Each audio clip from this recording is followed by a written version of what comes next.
Hello YouTube, this is Marco. I'm bringing you a brand new video. It's something I haven't done in a long time and a topic that I haven't done in a long time, to be fair. So I might be a little rusty, and that is a collection review, guys. I'm happy to bring you a brand new collection review to the channel. Of course, if you would like to submit any of your collections for review, you can send it to my email. It's watchcardinal99@gmail.com. I'm going to be making a lot more videos like these. I really enjoy them, and I do want to get back into them now that I have more free time on my hands. So let's run the intro and let's get right into the collection review.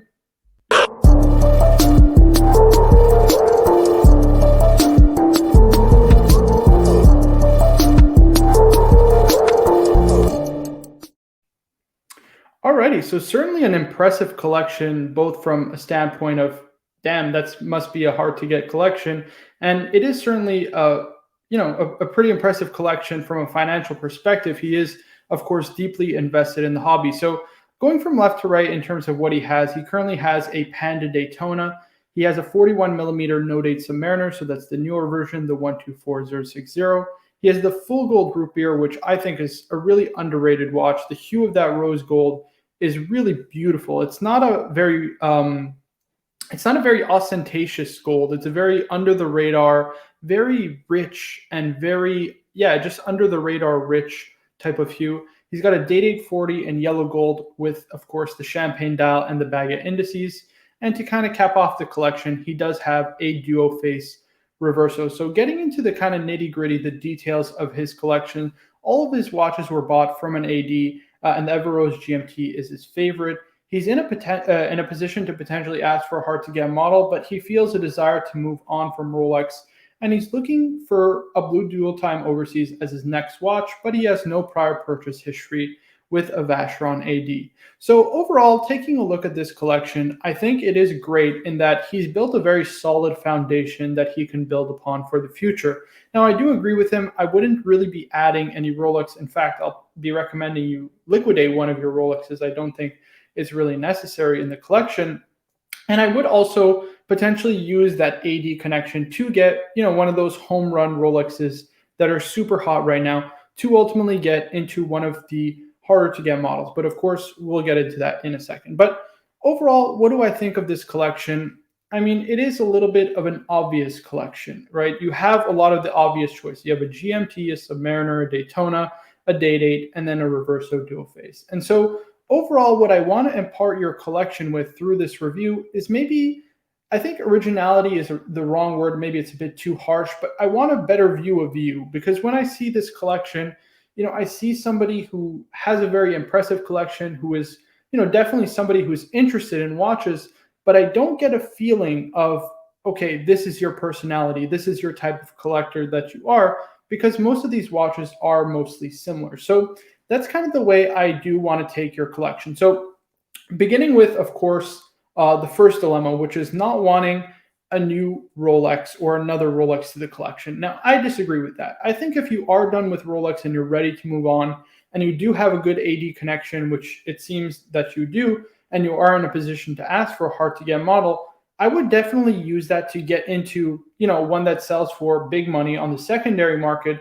to ultimately get into a watch that's much more prestigious. And so if I was in your shoes, if you were in a position to ask for a hard-to-get model, personally, this is the one I would go for. So I would ask for the blue dial, white gold, John Mayer Daytona, which sells for about $55,000. I did do this a couple of days ago, so I'm sure the prices have adjusted and it's probably even more expensive now. Again, this is just an approximate price of what you can get if you were to trade it in, pretty readily to a dealer. And I also believe that you would have to liquidate the Submariner. Now, here's my kind of rationale for both of these choices. So first and foremost, if you're looking to move on from Rolex, I think it is a good idea to, take advantage of the current state of the Rolex market, given the fact that a lot of these pieces sell for way over retail. I think it's a great idea to ultimately cash in. Why shouldn't you, if everybody else is, and ultimately get into a piece that's a lot more prestigious. Now, I feel the Submariner overall, it just doesn't, it makes sense in the collection in that, it's an iconic watch. It's a great watch at that. And, it's just your wind and wear kind of model. But I don't know if you need it looking at this collection. You have a wind and wear model in your Panda. And if you're wearing your GMT on most days, then I just don't see a scenario where the Submariner really gets any wrist time. And so For that reason, I would also sell that watch and get into something that is Holy Trinity, that is a sports watch, because clearly your tastes do lean towards the sports watches. And for me, I would be looking for a 15500. Now, of course, you can go for any dial color, be it silver, black, or my personal favorite, which is this gray right here, which you can get for about 50,000. So it would be a swap between the Daytona and the AP Royal Oak, and you would get a bit of cash on top from the dealer, plausibly, if you were to trade it in. So overall, this is the direction kind of I would head in. I would look to get a Holy Trinity sports watch, take advantage of that AD connection if you're really looking to move on from Rolex, and then potentially get into the Vacheron situation, which of course we'll get into now. So this is kind of the first move I would do. I would sell the Submariner No Date. I just don't think it really makes sense in the context of this collection. I get it, it's your dive watch. I get it, it's a wine and wear. I get it's an iconic, timeless watch, but I don't know if you need it, considering what else you have in the collection. I think a Royal Oak just makes sense. It's a higher level sports watch. I think it's absolutely gorgeous, super beautiful. I don't need to go into the history because obviously it's been done over and over again on YouTube, but this is just a phenomenal watch. I definitely think you should consider adding to the collection. Now, I did want to know one thing, because I don't want you to go for, let's say, a 15450 or 15300. The reason I want the 15500 is, of course, because it has that updated in-house movement, which I think is way nicer and way better overall. So I would get the 15500. They are going to discontinue it this year. So if you are looking to get it, or last year, I guess 2021 was the last year, since 2022 is the 50th anniversary of the Royal Oak.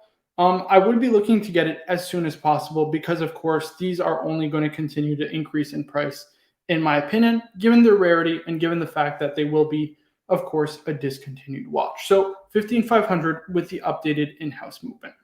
Now, this is what your collection would look like based on my suggestions. Now, overall, I think this is a better snapshot, a better collection. You're definitely moving up in the kind of horological scale. But I do feel there is one watch that kind of doesn't make sense in this collection, and I think it's kind of fairly obvious, and that watch is the Jlc Reverso. While I do enjoy the Reverso, I think it's a timeless icon, and it's a great watch in anybody's collection.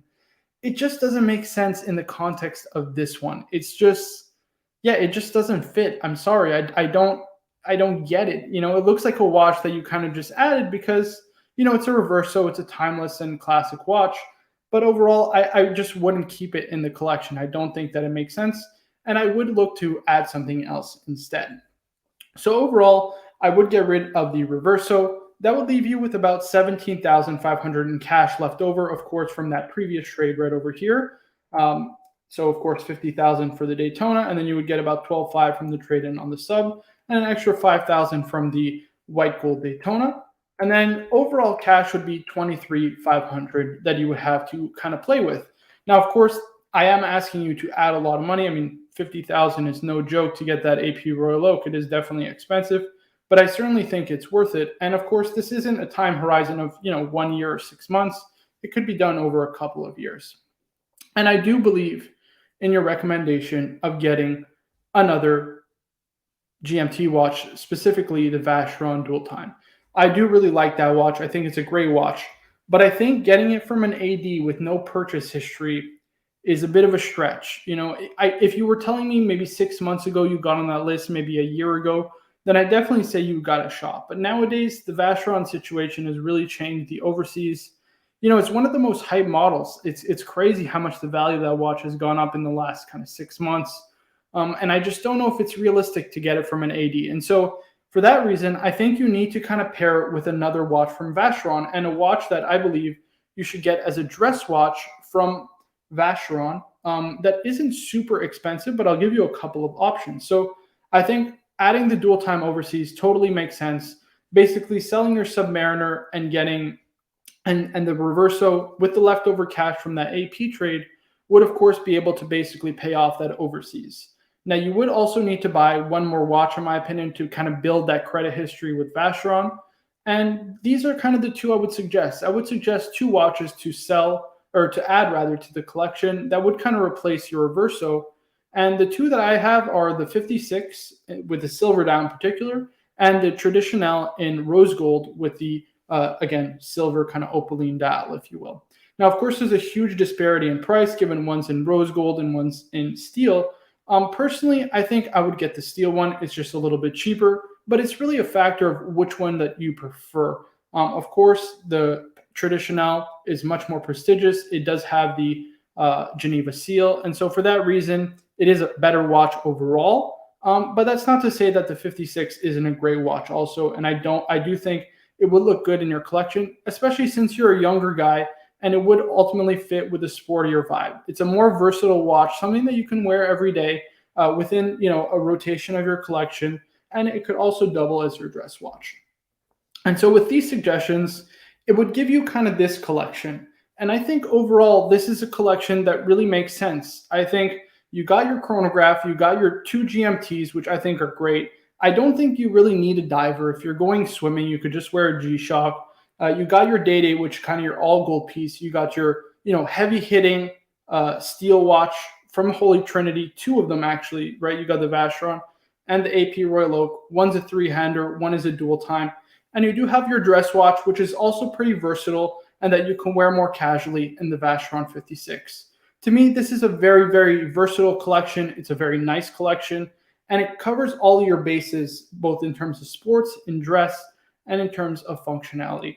So this is my review of your collection, Distant Rooster. I hope you enjoyed the collection review. I think this right here really shows, I think, a lot more sophistication, and it really shows, in my opinion, just a higher level, right? It really shows your identity, and I think this would make for a great collection. But in any case, I look forward to seeing how your collection evolves. Again, guys, I want to remind you, if you would like to submit your collection for review, you can send it to my email, watchcardinal99@gmail.com. Please don't forget to like the video if you haven't already, and subscribe if you haven't also. Guys, my name is Marco, and I'll see you guys in the next one. Peace.